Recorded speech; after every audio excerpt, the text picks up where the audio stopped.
जय माता दी। फ्रेंड्स, चैत्र के नवरात्रि 9 अप्रैल से शुरू हो रही हैं। कल अमावस है, यानी 8 अप्रैल को अमावस है। साल का पहला सूर्य ग्रहण चैत्र अमावस के दिन लगने जा रहे हैं, जिसका कि बहुत शोर मचा हुआ है कि जो सूर्य ग्रहण है वो अमावस के दिन लगेगा। सूर्य ग्रहण 8 अप्रैल को सोमवार दिन के दिन लगेगा। अमावस भी होगी, यानी सोमवती अमावस लगेगी। चैत्र की ये अमावस्या बहुत ही महत्वपूर्ण है, क्योंकि इस दिन सूर्य ग्रहण भी लग रहा है और सोमवार भी है। इस प्रकार हम सूर्य भगवान की पूजा भी कर सकते हैं और शिव जी भगवान की पूजा भी कर सकते हैं। आइए अब जानते हैं सूर्य ग्रहण का समय। सूर्य ग्रहण 8 अप्रैल रात 9:12 पर शुरू होगा और रात 2:22 पर समाप्त हो जाएगा। इस सूर्य ग्रहण का मध्य समय रात 11:47 पर होगा। यह पूर्ण सूर्य ग्रहण होगा।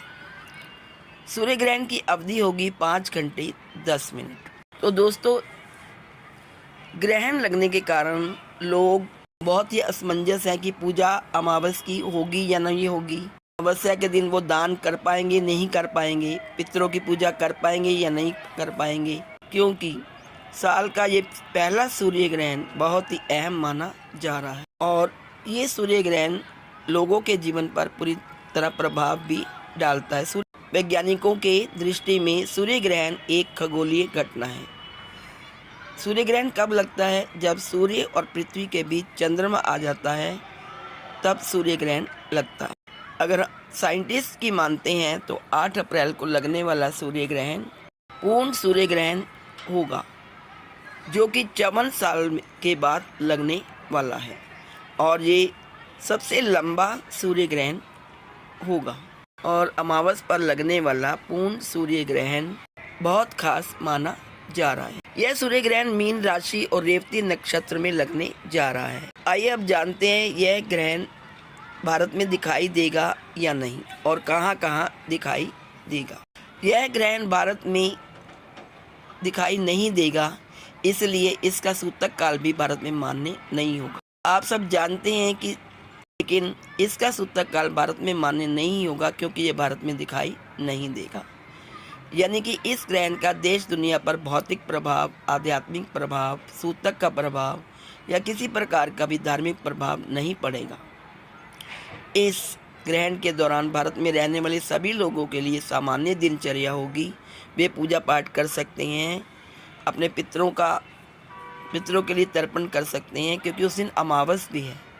शास्त्रों की मानी जाए तो जहाँ ग्रहण लगता है और जहाँ दिखता है वहीं इसका प्रभाव पड़ता है और वहीं सूतक काल माना जाता है। आइए अब जानते हैं क्यों है ये सूर्य ग्रहण महत्वपूर्ण। इस साल का पहला सूर्य ग्रहण अपने आप में बहुत ही महत्वपूर्ण माना जा रहा है। 8 अप्रैल को लगने वाला पूर्ण सूर्य ग्रहण काफ़ी लंबा सूर्य ग्रहण है, जिसका संयोग पूरे 54 साल बाद बना है। यह ग्रहण भारत में दिखाई नहीं देगा, बल्कि ये कनाडा, उत्तरी अमेरिका, मैक्सिको में दिखाई देगा। इस पूर्ण सूर्य ग्रहण की शुरुआत दक्षिण प्रशांत महासागर से होगी। इसके अलावा Costa Rica, Cuba, Dominica, French Polynesia, Jamaica में ये ग्रहण दिखाई देगा। क्योंकि उस दिन सोमवती अमावस्या है, तो उस दिन आप स्नान दान कर सकते हैं। सोमवती अमावस्या के अवसर पर अपने पितरों को तर्पण करें और उसके बाद उनके लिए दान दक्षिणा करें। इससे आपके पितर खुश होंगे और आपको आशीर्वाद देंगे। सोमवती अमावस्या पर पंच बलि कर्म करके पितृ दोष से मुक्ति पा सकते हैं। अमावस्या को सूर्यास्त के बाद अपने घर के बाहर दक्षिण दिशा में या फिर पीपल के पेड़ के नीचे सरसों के तेल का दीपक जलाएं। अपने पितरों के मार्ग में प्रकाश करें, इससे भी वे खुश होंगे और आपको आशीर्वाद देंगे। इसके अलावा सोमवार शिव जी का दिन होता है, इसलिए शिव जी को प्रसन्न करने वाला सोमवार व्रत भी है। सोमवती अमावस्या के दिन व्रत रखकर शिव जी की विधि पूर्वक पूजा करें। उनको बेलपत्र, भांग, धतूरा, गंगाजल, गाय का दूध, शहद, शक्कर, भस्म आदि अर्पित करें। महिलाएं माता पार्वती को श्रृंगार सामग्री अर्पित करें। दोनों की कृपा से अखंड सौभाग्य प्राप्त होगा। शिव पूजा करने से कुंडली का चंद्र दोष भी दूर हो जाएगा। लेकिन सोमवती अमावस्या का स्नान दान का समय क्या है, आइए जानते हैं। सोमवती अमावस्या पर आप ब्रह्म मुहूर्त से स्नान और दान कर सकते हैं। सूर्य ग्रहण एक ऐसी घटना है जिसका धर्म और विज्ञान दोनों में खास महत्व है। धार्मिक शास्त्रों में सूर्य ग्रहण को शुभ नहीं माना जाता। मान्यता है कि सूर्य ग्रहण के दौरान जो सूर्य है वो राहु से ग्रसित हो जाते हैं और इस वजह से नकारात्मक ऊर्जा बढ़ने लगती है। हालांकि यह ग्रहण भारत में दिखाई नहीं देगा, लेकिन इसका प्रभाव 12 राशियों पर जरूर पड़ेगा। कुछ राशियों के लिए सूर्य ग्रहण शुभ फलदायी होगा और कुछ राशियों को सावधानी बरतने की आवश्यकता है। सूर्य ग्रहण के दौरान क्या करें और क्या ना करें। पहले हम जानेंगे कि सूर्य ग्रहण के दौरान क्या ना करें। सूर्य ग्रहण के दौरान किसी सुनसान जगह शमशान पर अकेले नहीं जाना चाहिए। दरअसल इस दौरान नकारात्मक शक्तियां हावी रहती हैं। दूसरा, ज्योतिष शास्त्र के अनुसार ग्रहण के दौरान सोना नहीं चाहिए और ना ही सुई में धागा लगाना चाहिए, ना ही चाकू और किसी कैंची वैंची का इस्तेमाल करना चाहिए। नंबर 3, इसके अलावा ग्रहण के दौरान यात्रा भी नहीं करनी चाहिए। आइए अब जानते हैं ग्रहण के दौरान क्या करना चाहिए। सूर्य ग्रहण के बाद गंगा जल से स्नान करें। पूरे घर और देवी देवताओं को शुद्ध करें। ग्रहण के दौरान सीधे सूर्य को मत देखें। ग्रहण के दौरान बाहर जाने से बचें। साथ ही ध्यान रखें कि आप कोई गलत काम ना करें।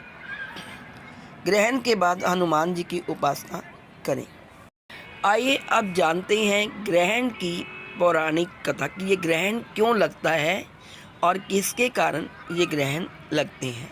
हिंदू धर्म की पौराणिक कथाओं के अनुसार ग्रहण का संबंध राहु और केतु ग्रह से है। बताया जाता है कि समुद्र मंथन में जब देवताओं और राक्षसों में अमृत से भरे कलश के लिए युद्ध हुआ था, तब उस युद्ध में राक्षसों की जीत हुई थी और राक्षस कलश को लेकर पाताल में चले गए थे। तब भगवान विष्णु ने मोहिनी अप्सरा का रूप धारण किया और असुरों से वह अमृत कलश ले लिया था। इसके बाद जब भगवान विष्णु ने देवताओं को अमृत पिलाना शुरू किया तो सर्वभानु नामक राक्षस ने धोखे से अमृत पी लिया और देवताओं को जैसे ही इसके बारे में पता लगा, उन्होंने भगवान विष्णु को इस बारे में बता दिया। इसके बाद भगवान विष्णु ने सुदर्शन चक्र से उसका सिर धड़ से अलग कर दिया। बताया जाता है कि सर्वभानु के शरीर के 2 हिस्सों हो गए, एक राहु और एक केतु के नाम से जाना जाता है।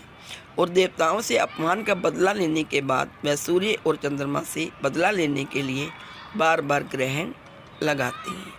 अब हम जानते हैं कि किस किस राशि के लिए ये सूर्य ग्रहण शुभ है और कौन कौन सी राशियों के लिए ये ग्रहण अशुभ है। यह सूर्य ग्रहण कुछ राशियों के लिए शुभ और कुछ राशियों के लिए अशुभ होगा। उस दिन सोमवती अमावस्या भी है, तो यह दिन मिथुन, कर्क, सिंह, मीन और वृश्चिक राशि के लोगों के लिए शुभ साबित हो सकता है। उनको कार्यों में सफलता मिलेगी। बिजनेस वालों के लिए अच्छा हो सकता है। मांगलिक कार्यों में मन लगेगा और उनकी कुछ समस्याएं दूर होगी। घर में सुख शांति होगी। उनके सारे काम सफल हो जाएंगे और सुख सुविधाओं में वृद्धि होगी। वे लोग जो नौकरी करते हैं उनकी प्रमोशन हो सकती है और मेहनत करके उनको सफलता प्राप्त हो सकती है। उनका पारिवारिक जीवन सुखमय होगा और मान सम्मान में भी बढ़ोतरी होगी। सोमवती अमावस्या पर इन राशियों के काफ़ी संकट दूर होंगे और जीवन में खुशहाली आ जाएगी। उनका यश बढ़ेगा, मौज मस्ती में दिन बीतेगा और अपने सुख और सुविधाओं पर भी पैसा खर्च कर सकते हैं। तो इस प्रकार इन राशियों पर इस सूर्य ग्रहण का अच्छा प्रभाव, शुभ प्रभाव पड़ेगा। लेकिन बाकी राशियों को थोड़ी सावधानी बरतने की ज़रूरत है। उनके लिए कई समस्याएं खड़ी हो सकती हैं, उन पर कोई संकट भी आ सकता है। इसलिए वे सावधान रहें और ज़्यादा समय पूजा पाठ में ही बिताएं। तो दोस्तों आज इस वीडियो में इतना ही। मेरी ईश्वर से प्रार्थना है कि ये 8 अप्रैल का सूर्य ग्रहण आप सबके लिए कल्याणकारी व मंगलमय हो। अब लेती हूँ आपसे इजाज़त। Please like share and subscribe. Thank you so much.